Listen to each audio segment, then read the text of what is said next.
Okay, I was bidding on this car right here. And I have a $6,000 buying power right up there to the top. You got to put $600 to get that $6,000 buying power.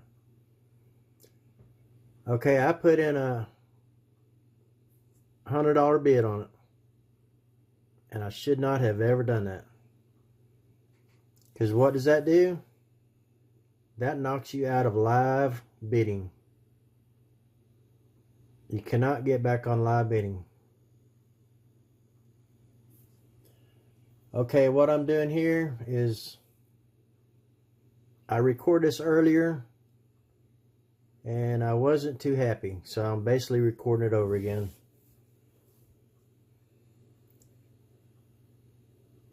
So right here, upgrade your membership. See, it won't let you on your live bidding right here. Yeah, and I pay $189 a year to get this service. $189 a year, and you get knocked out of live bidding. This is a 2010 Chevrolet Camaro LT. Light damage on the front. Had 146,000 miles on it. And what I don't like is they lock you out of live bidding, and that you can't, anything you have in your saved list, you cannot go back, you cannot go and follow it on the live auctions. Now if you pay $189 a year, why can they not let you have live bidding all the time? It's not that I'm going to bid on something. I just want to watch something. I found a 2010 Camaro, basically the same mileage, basically the same damage, fender and front bumper, and I just wanted to see what it was going to go for. I never did find out what it went for.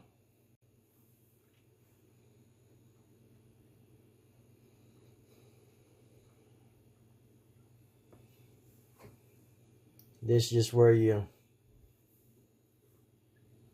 I was just saying that if you wanted a 2016 Buick Lucerne, if you found one just like that you want to bid on, and you'll see what other ones are going for in that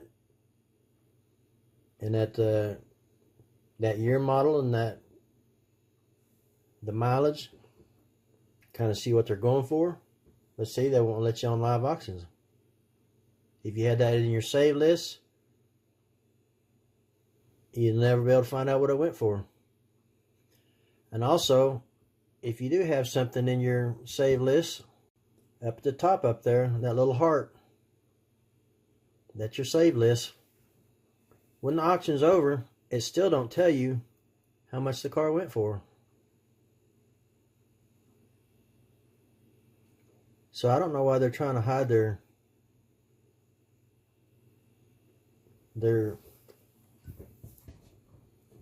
prices on their cars.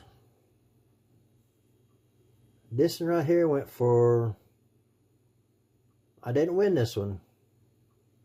I was locked out for 2-3 days on my live bidding because I put in a $100 bid on it. And I was locked out until somebody came in and bid it higher. Then I could get back on live auctions. This one went for $2,100. $2,100 for that Camaro.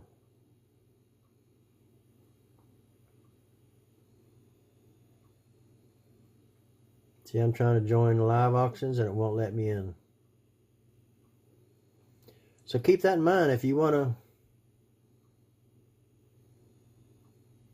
Don't go in and bid. Don't go ahead and pre-bid on your auctions. Just wait till the time of the auction comes up on the day of auction and then start bidding. Because see, this is where you'll be at. All these auctions right here and you can't watch none of them. Can't watch nothing. All them join auctions, you can't see none of it.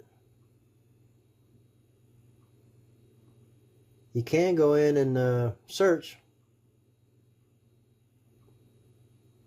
Do a search for whatever car you're looking for. You can still do that. But as far as find out what something in that similar value is going to be, you'll never see it. Never be able to see it. See, I'm the high bidder right there. I put in the $100 2-3 days before the. See, it still has what? 1 day, 21 hours. Yeah, I put it in there like 3 days, 2-3 days earlier. I mean, it locked me out of live bidding for a long time. I just don't like that. Okay, just keep that in mind. All you gotta do is, if you find a car you want, and it's gonna be, this one was on future sale for seemed like a month before it went live. Just whatever you do, don't go in there and pre-bid it. That's what I've learned. I will not ever do that again, because that way I can still go back in and find similar cars just like it, with the same, basically the same damage on the front and the side fender, and see what they're going for. About the same mileage, same year model. See about what they're going for. And that's what you can kind of prepare for. But that's what I learned. Don't go in there and pre-bid. Okay, thanks for watching.